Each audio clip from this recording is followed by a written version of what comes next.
Today, we are going to learn how we can see clearly with Dr. Bryce Appelbaum. He is a pioneer in the neuro-optometry space, and he's passionate about helping his patients unlock their potential through vision. Bryce, thank you so much for joining us today on C60 Health Connections. It's so great to see you. So great to see you as well, and such a pleasure to be here with you and your audience.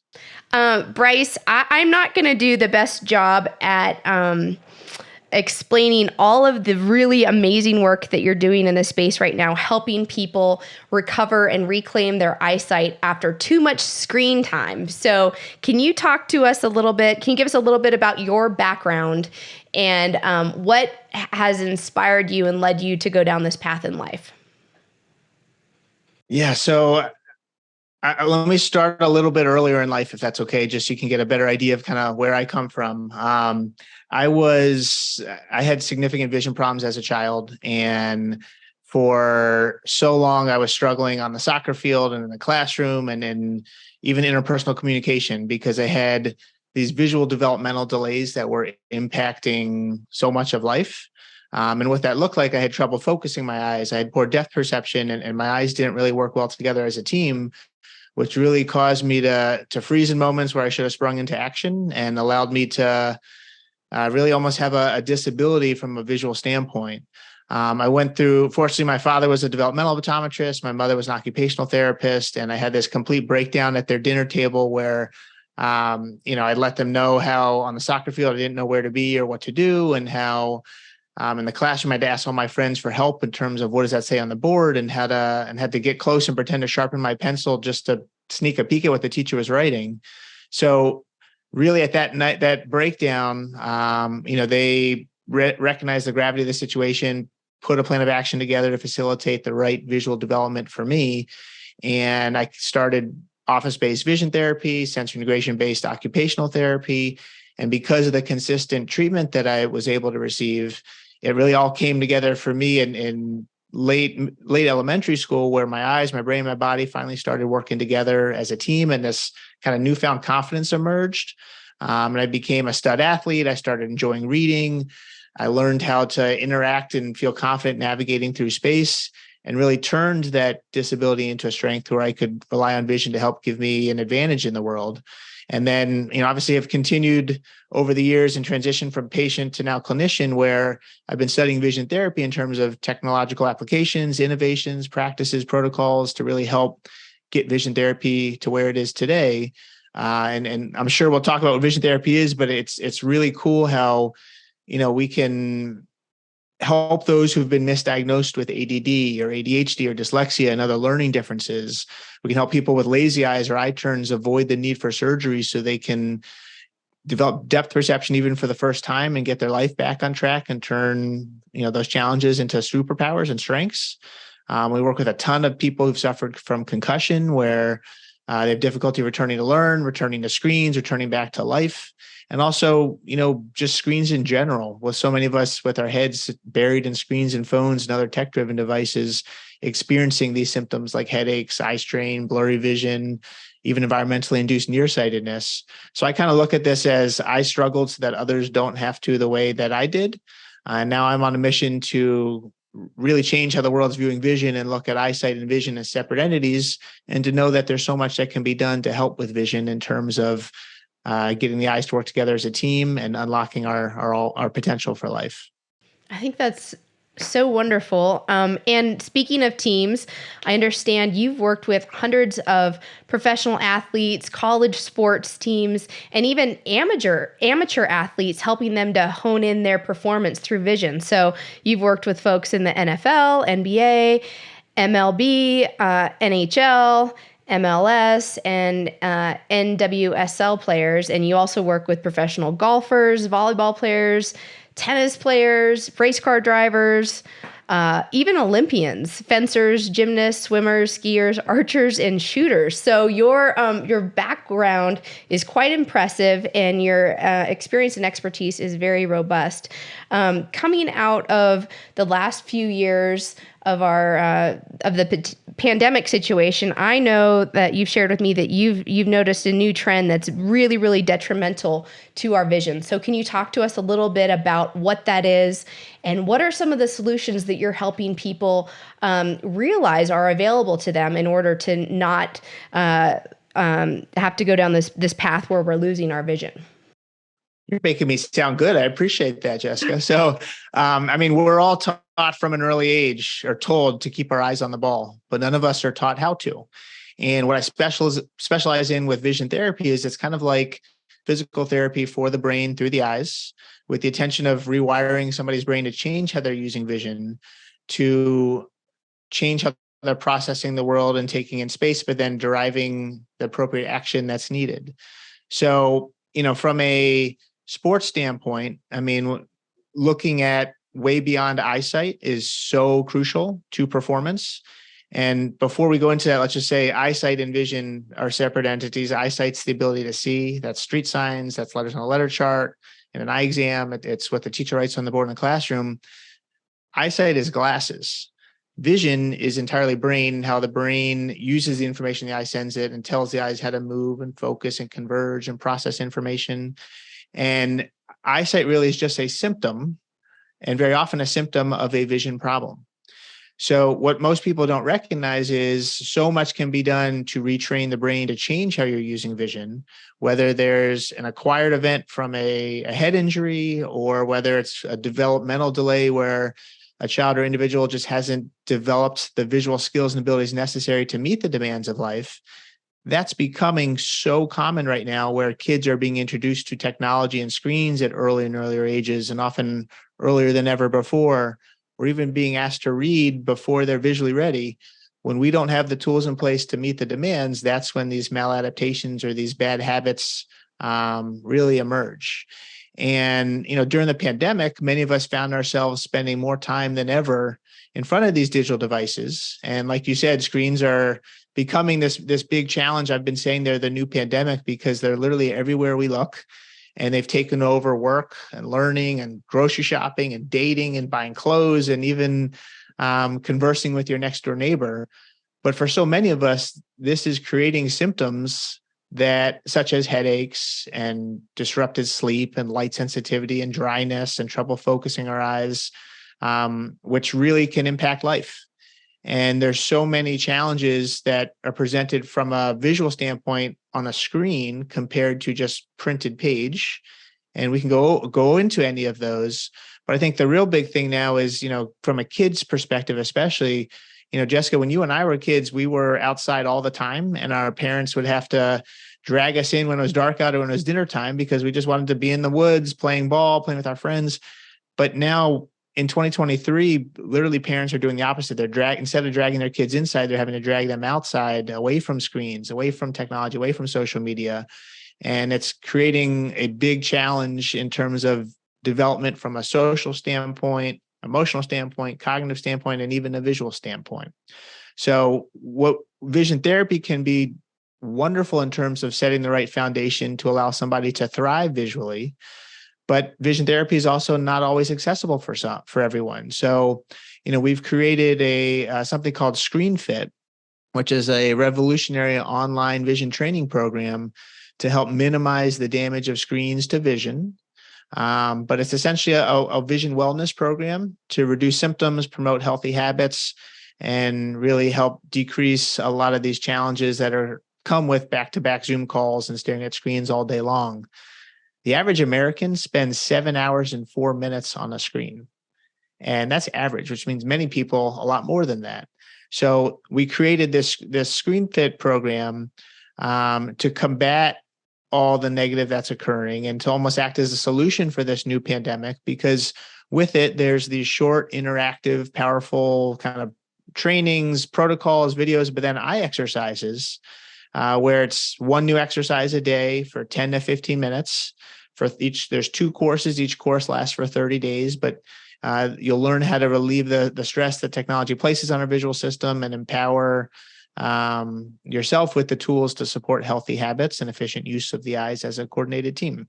So literally doing the right type of work can allow somebody to say goodbye to annoying symptoms and hello to a brighter, more comfortable screen time experience. That's really good news. And you said so much in there. I know that you mentioned when we were children growing up, we were outside. One of the other things that I noticed that's very different today is that kids aren't just in a classroom working with pencil and paper. They're actually on tablets or PCs or, smaller computers, and they are getting that exposure to screen time throughout their school day, which is different than the experience that you and I had growing up.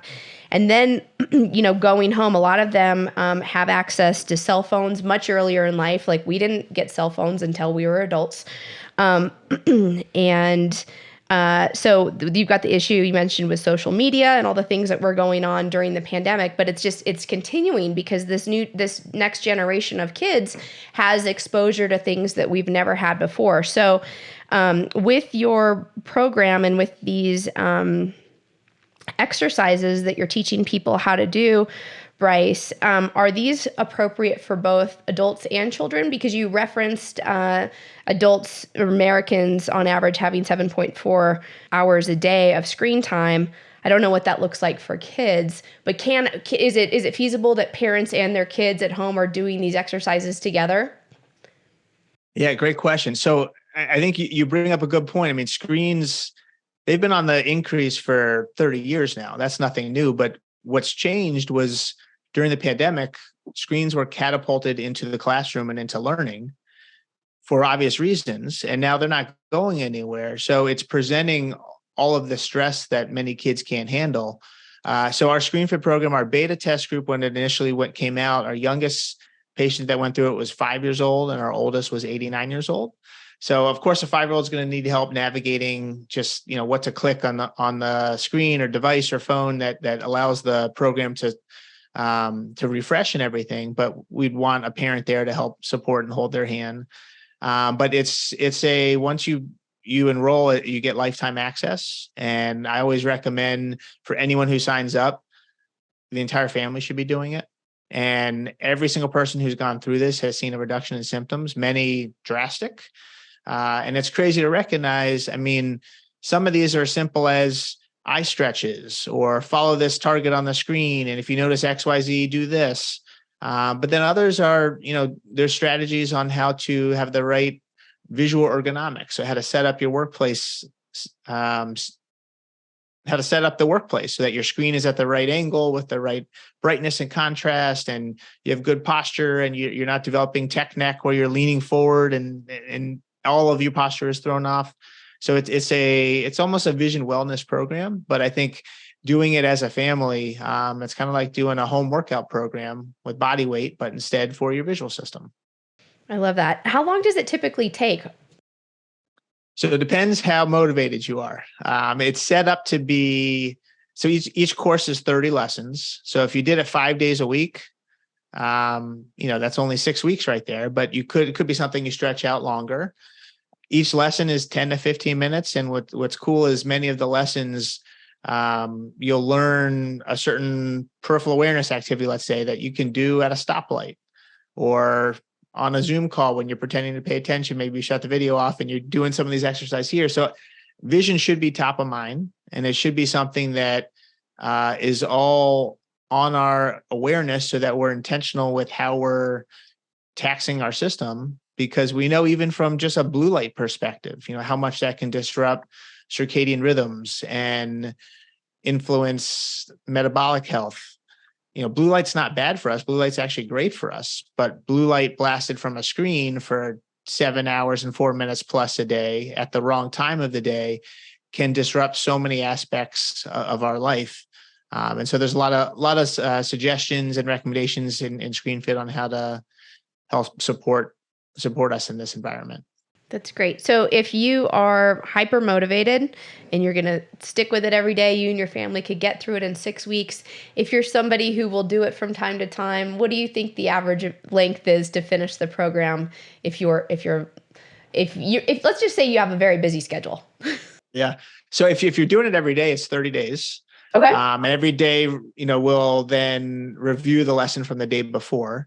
I think in general, if we're shooting for 3 to 4 times a week, that would be solid.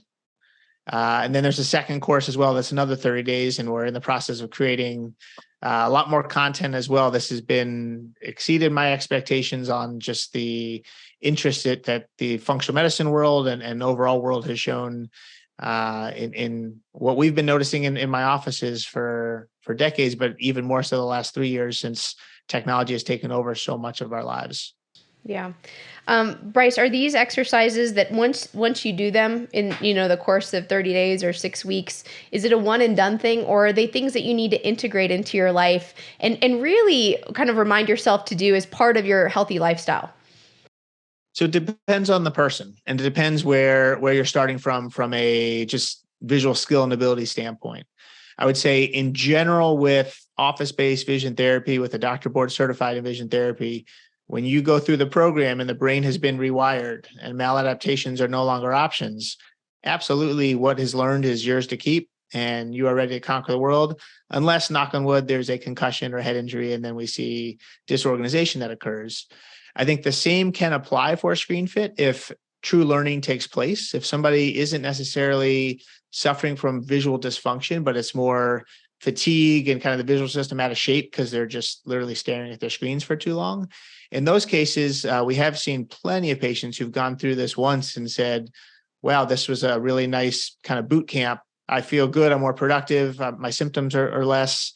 And I would imagine every probably handful of years, they would want to revisit it.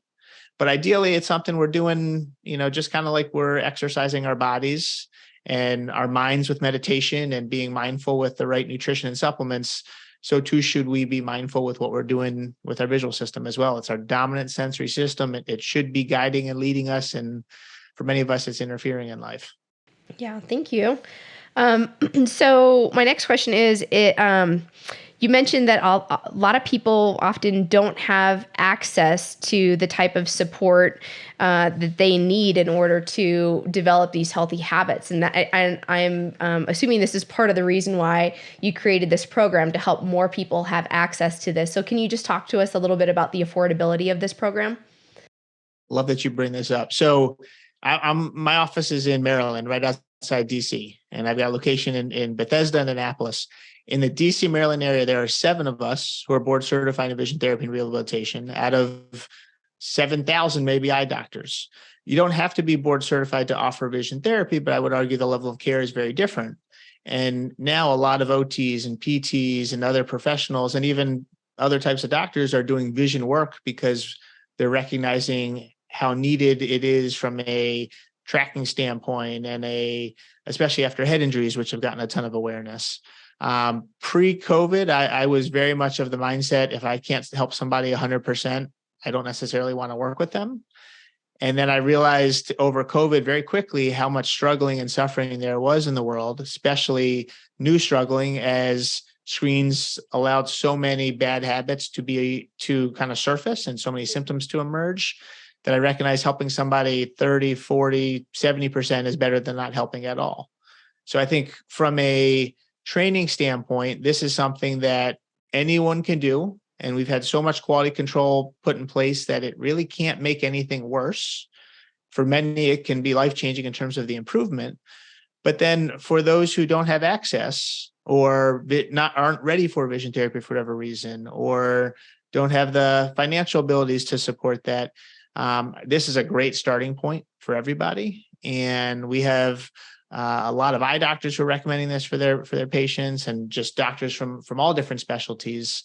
But I think the challenge with what we do in our specialty is that I'm essentially a functional medicine doctor for vision, yet we're all taught in school to be reactive and to intervene when there's eye disease and to only look at structure, but very little training was done with function.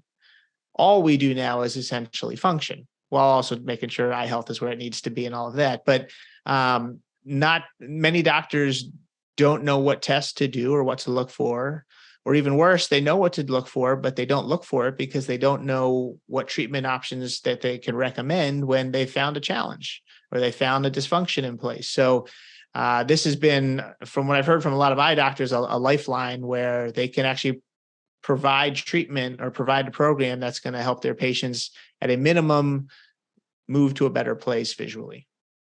That's great. What are the costs associated with this program?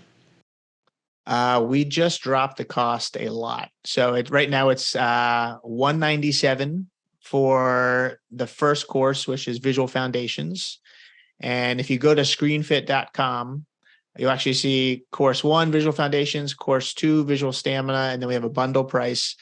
And to be honest, we just changed it this week, so I don't even know the exact prices, but it's dropped a lot because we want this to get out a lot more. And also a lot of the organizations that are offering this to their employees from a large scale, even a small scale, we want it to not be a barrier for entry for as many people as possible. That's exciting. And from my understanding, there's a huge movement now in corporate wellness, where companies are really large corporations are realizing their responsibility to help support their employees because of the fact that they're asking them to be on the screen 7-8 hours a day, and that can be negatively impacting employees' health. So you've got even governmental organizations are participating in this training. So that's really exciting stuff. So thank you, Bryce, for making this affordable and accessible to everyone. We're definitely going to do our part to try to help get the word out about it. Now, you mentioned concussions. So, and given the fact that you work with so many professional and college athletes, concussions are something that people have to deal with, especially if you're athletic and you're doing, team sports or extreme sports.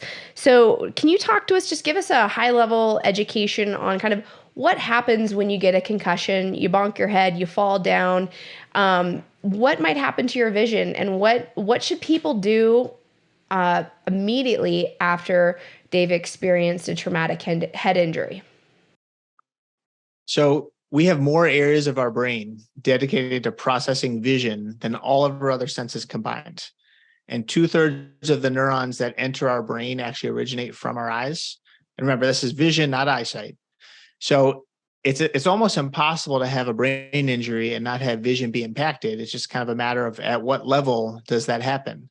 And what's so common is that suddenly these previously normal activities of daily life, like going to the mall or grocery store, can become so completely visually overwhelming because the brain can't process all of that sensory input.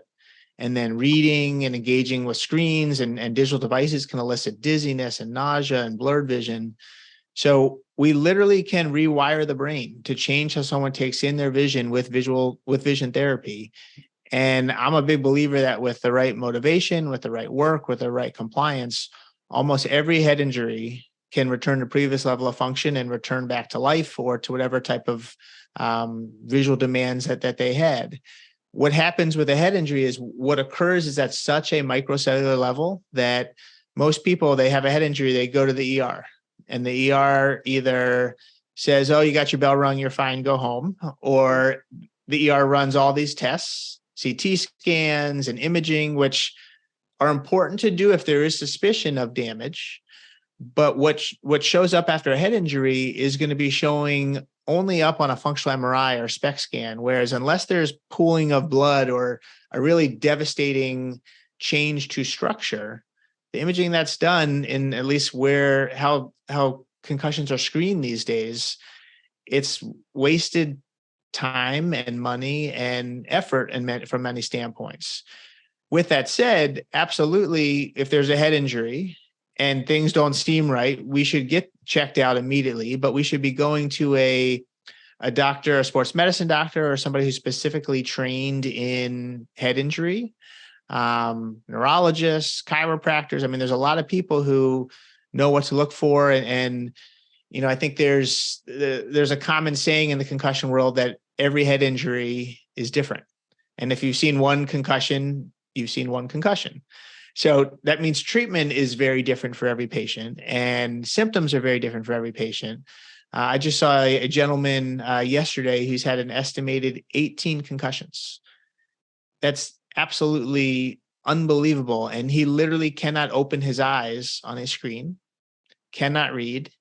and can only hold a job that is in a sales position where he doesn't have to do any reading and he's just trying to converse with people at a farther distance. Because the closer something is and the more sustained visual concentration there is, the more intimate the relationship has to be between the inside and outside muscles of the eyes for them to be in synergy. And that's very often that imbalance that occurs after a concussion, is that our focusing and eye coordination and eye teaming systems are very different than they were pre-head injury, because our brain is trying to adapt. And the fact that there's such great neuroplasticity at every age and that the brain is so malleable, it means that we can literally tap into new pathways and establish new neuronal connections when we have to bypass certain ones based off of the right type of learning to take place, where we can integrate cognition and movement and vestibular input into vision work so that we can establish a much better synergy with those systems. So the old school model of sit in a dark room and don't do anything, or some of the new school model of you're fine, do anything that you want as long as it doesn't elicit symptoms, and when it does, stop. I think there definitely has to be an individualized approach to everyone.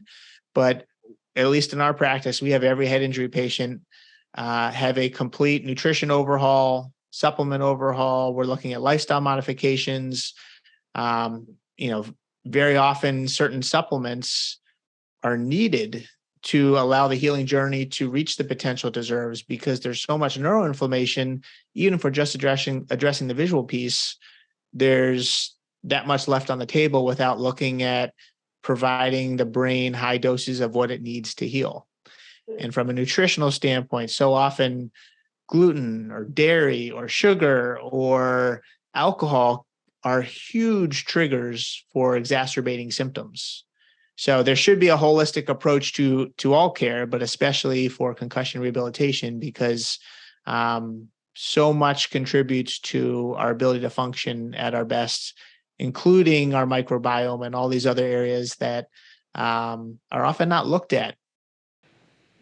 Well, I'm so glad you bring that up, because one of the things I wanted to find out from you is what your perspective is on healthy lifestyle choices, and how healthy lifestyle choices such as diet, nutrition, sleep, fresh air, sunshine, all that kind of good stuff and even exercise can help support vision. So can you talk to us a little bit about what are some of the most important elements if overall you want to improve your vision, you want to see clearer, you want better eyesight? What are some of the basic ingredients that people should say in terms of lifestyle choices?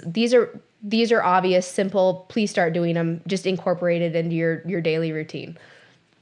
Let's start with the low-hanging fruit. Thank you. So let's all start to incorporate today a 20-20-20 rule, which means not more than 20 minutes on a screen or reading or anything up close, but specifically a screen, without taking a break for at least 20 seconds and looking at something at least 20 feet away. So essentially vision breaks. Okay.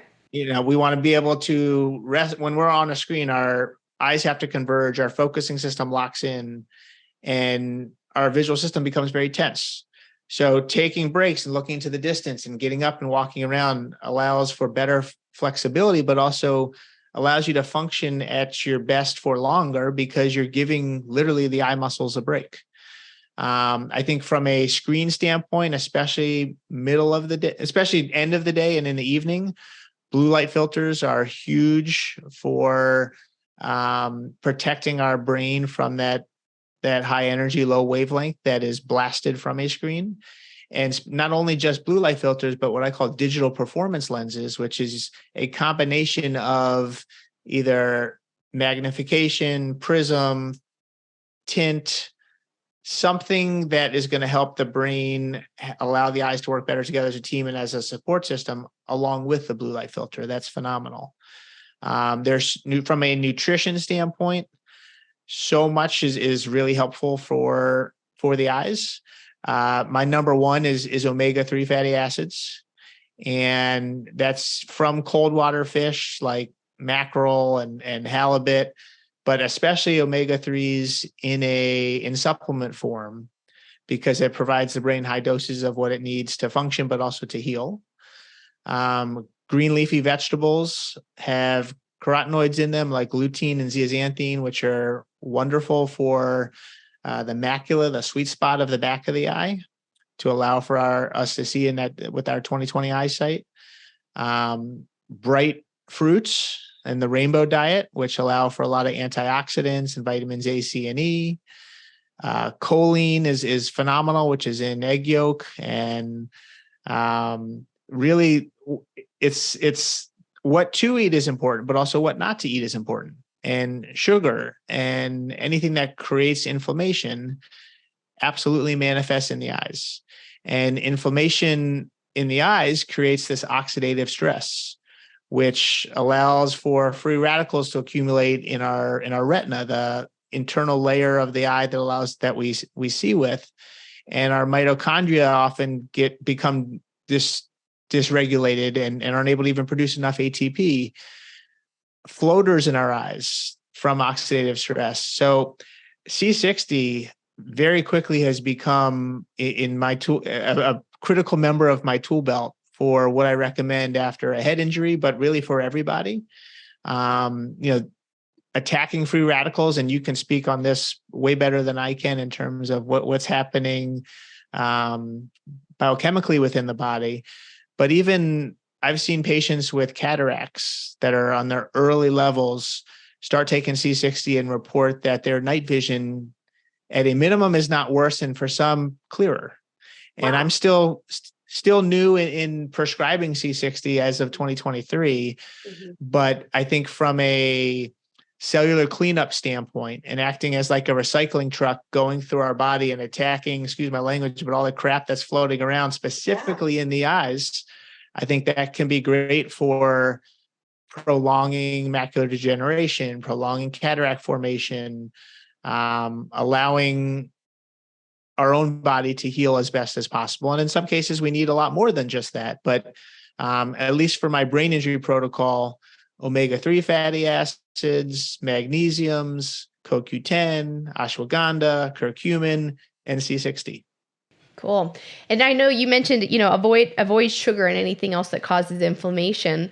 Earlier, you mentioned gluten specifically as, part of potential protocol. So in general, would you recommend, hey, if you've got some sensitivities or concerns, to cut out the sugar, to cut out the gluten? 100%. Okay. And I think in general, it's our body doesn't need that, and our body functions very differently when there is inflammation. Even just from a dryness standpoint in the eyes, the average person blinks about 15 times a minute. And when we engage with a screen, it goes down to about 3 to 5 times a minute. And what happens is you're literally blinking less. So the windshield wipers are cleaning the windshield less. Your own tears are not clearing the surface. Your brain then sends the signal to release more tears because of the irritation, the dryness that occurs. And yet when that happens, the cycle that occurs allows for the tear film to be produced in a very different fashion than it normally would be. So there's 3 layers to our tear film. The aqueous layer is the watery layer. When dryness occurs, our brain ramps up the aqueous layer production. So your own tears actually drain faster and dry out your eyes more. And the mucin layer, which is the outer layer, the protective layer, becomes less viscous. And literally this inflammatory reaction occurs where our eyes get dry, they get irritated, our brain send more tears to protect your eyes, and then your own tears are drying your eyes out even more. So omega-3 fatty acids, at least 1,000 milligrams twice a day, can do wonders for dryness for everybody. And is also great for cognition and heart health and lots of things. But from a dryness standpoint, so much of dry eye is related to inflammation. Bryce, I just want to thank you for the work that you're doing in the world, because a lot of folks go to their eye doctor every single year, for their annual checkup, and they don't get this type of feedback. So I think that this information that you're sharing is so crucial to anybody who's concerned about having clear vision. It's really important. If you go to your eye doctor once a year, and the only feedback you get is, hey, we're making your prescription a little bit stronger, should you be concerned? You should. This is going to blow many people's minds, but our prescriptions should not be increasing every year. Yeah. And if it's increasing because we're adapting to the lens we're in. We're needing something stronger or different to maintain that same clarity. And then we go down this vicious cycle. And most doctors are so heavily set on the pursuit of achieving 20/20 eyesight. But again, not everybody has to see the same. Not everybody has to see HD clear so you can see every little hair on somebody's face. Right. And as we get older, optimal clarity isn't going to be the same at distance and as it is at near. We have to find a healthy balance. So I always tell patients who don't see me, ask for 20 happy, don't ask for 20/20. Okay. And 20 happy means the weakest lens possible, if at all, that provides the greatest improvement in performance, that is the most balance between both eyes. Okay. And that's something that very often people only come to when they've cycled through so many pairs of glasses. When you get a pair of glasses, a new pair, and you put it on and it doesn't seem right or doesn't feel right or elicit symptoms, that's a clear sign that it's not right. And you should go back to your doctor and you should say to them, this doesn't feel right. I'm not enjoying this. This is the changes I'm experiencing. And then your doctor's going to tell you, it's okay, get used to this. Right. You will get used to it because our brain is able to adapt. But even when that happens, that's creating functional vision problems. And if we address the root problem, not the symptom, then that doesn't happen. So I'm wondering if you can give our audience a little bit of coaching, because oftentimes, and I maybe I'm just speaking about myself here, okay? But you go into your doctor and you're like, hey, you try to explain this, and they don't get it because they're not on your wavelength, right? They're not actually working with people to help them improve their vision. They're just, they're having the experience of having somebody in their office for 15 or 20 minutes and moving them along. And hey, you know what? Here's your new prescription, run with it. So what types of questions should you be asking, or could you be asking your doctor if you want to find this 20 happy prescription for yourself, and you're not interested, you're like, because your experience has been every year, my prescription's getting stronger, I don't want to do that anymore, because we're not having a conversation about holistically what can I do to improve my vision and my eyesight. There has been no dialogue around exercises and programs, such as you're offering and bringing to the world. So can you just give us a little bit of coaching on how do we push back in a friendly way that might help us get the outcome that we're looking for? Absolutely. Well, unfortunately, a 10-minute exam on anything doesn't usually provide the feedback that's needed. Mm-hmm. So there's an international organization called COVD that board certifies doctors in vision therapy. You go to covd.org, and there's a section where you can type in locate a doctor, you can put in a zip code and address, and then it'll give you on a search radius basis the doctors nearby. If a doctor has FCOVD after their name, then that lets you know they're board certified in vision therapy, and you can trust them to have a much more holistic approach to overall eye care. Okay. Also, if they're on there and they don't have FCOVD next to their name, that still means they're affiliated with that organization, so they're open to different types of treatments, which would be great. Okay. But I think the simplest thing, with any eye doctor is when they're telling you you're 20/20, 20/15, 20, whatever, follow that up with a simple, well, what about my vision? What about how my eyes are working together? What about how my visual system is supporting me, if it is, for reading and for computers? And with any medical profession, not everybody has the same approach. And that's expected. Mm-hmm. But, simple tests like take a pen or pencil here, or take anything with a small tip on the end. And if you were to do this to yourself or to somebody, ideally you want to do it to somebody else, move it side to side. There should be smooth, effortless tracking of the eyes. There should be no head or body movements. If you take that pen and bring it down your midline, there should be effortlessly one all the way to your nose. For 20% of the people doing this at a minimum, there's going to be a convergence insufficiency, meaning inability to point both eyes in at the same place as the target's approaching us. And there's a very high correlation with convergence insufficiency and people who struggle maintaining attention. And if you can't maintain visual attention, it's going to be that much harder to maintain cognitive attention compared to if that was not the case. Very often, a convergence insufficiency has nothing to do with eye muscle strength or length. It's coordination. So even just saying to the doctor, can you test me for convergence insufficiency? Can you test my depth perception? Can you test the functional skills that are required for life that we all know how to do? And if they don't have the equipment, if enough people are asking, they're going to get the equipment, or they're going to find somebody to refer to, because vision problems are literally everywhere when you know what to look for. And then when you know what to look for, they're right in front of you. But motion sickness, avoidance of reading, tears with homework, visual fatigue, inability to catch a ball. I mean, all of these things have a visual component that's treatable in almost every case and also preventable if it's caught early enough. So fascinating. I could talk to you all day long, and I know you have a patient right here coming up. So I have to let you go in just a minute. But I wanted to just close out with a couple really quick questions. First of all, if somebody, regardless of what age they're at in life, do you believe that people can change or improve their vision at any age? We currently have a 97 and 92-year-old in office-based therapy with us, developing depth perception for the first time. Wow. At any age, any brain can be taught new tricks. That is so exciting. If we're motivated. I will say neuroplasticity exists at every age. Our brains are more malleable when we're younger.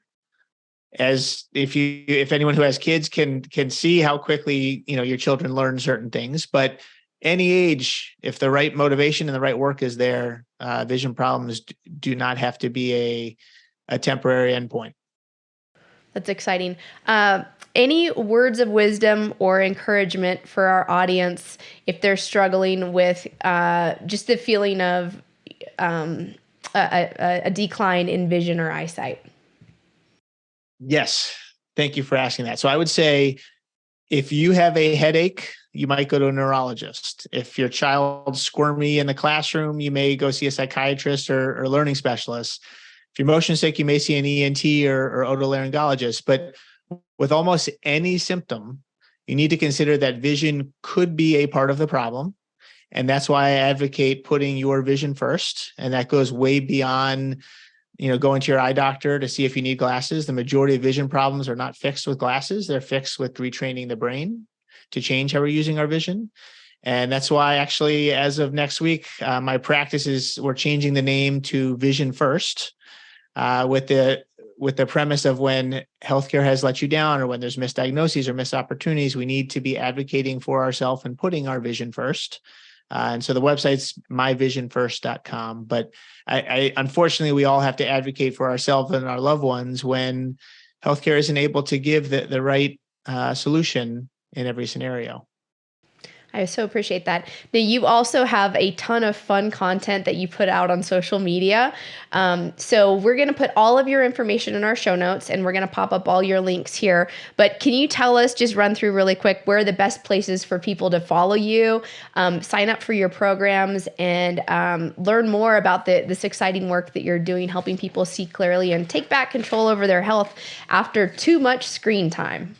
You're so sweet. Thank you. So right now we have about 6 websites, and everything is going to be all under myvisionfirst.com. And with that, that'll have the link to screenfit.com and our concussion clear programs and our supplements and all of that. On Instagram, it's Dr. Bryce Appelbaum. So DrBryceAppelbaum. My ancestors tried to make it difficult for us and spell our last name EL, not LE, not like Apple. But on there, we are posting a lot. We've got a lot of interaction, and we actually see a ton of people who come in from out of state or out of country just from social media alone who come in for these boot camps. They'll spend a week with us, and it's pretty incredible what you can accomplish in a week when there's intensive work that's being done. That's so exciting. Bryce, thank you so much for the awesome work that you're doing in the world. We need more people like you. We'll talk to you soon. I so appreciate it. And you as well. And absolutely, I love C60 and hope that everyone here is listening because they've also seen benefits from C60 in their lives. So thank you for what you're doing. Thank you. We appreciate that. We'll talk to you soon.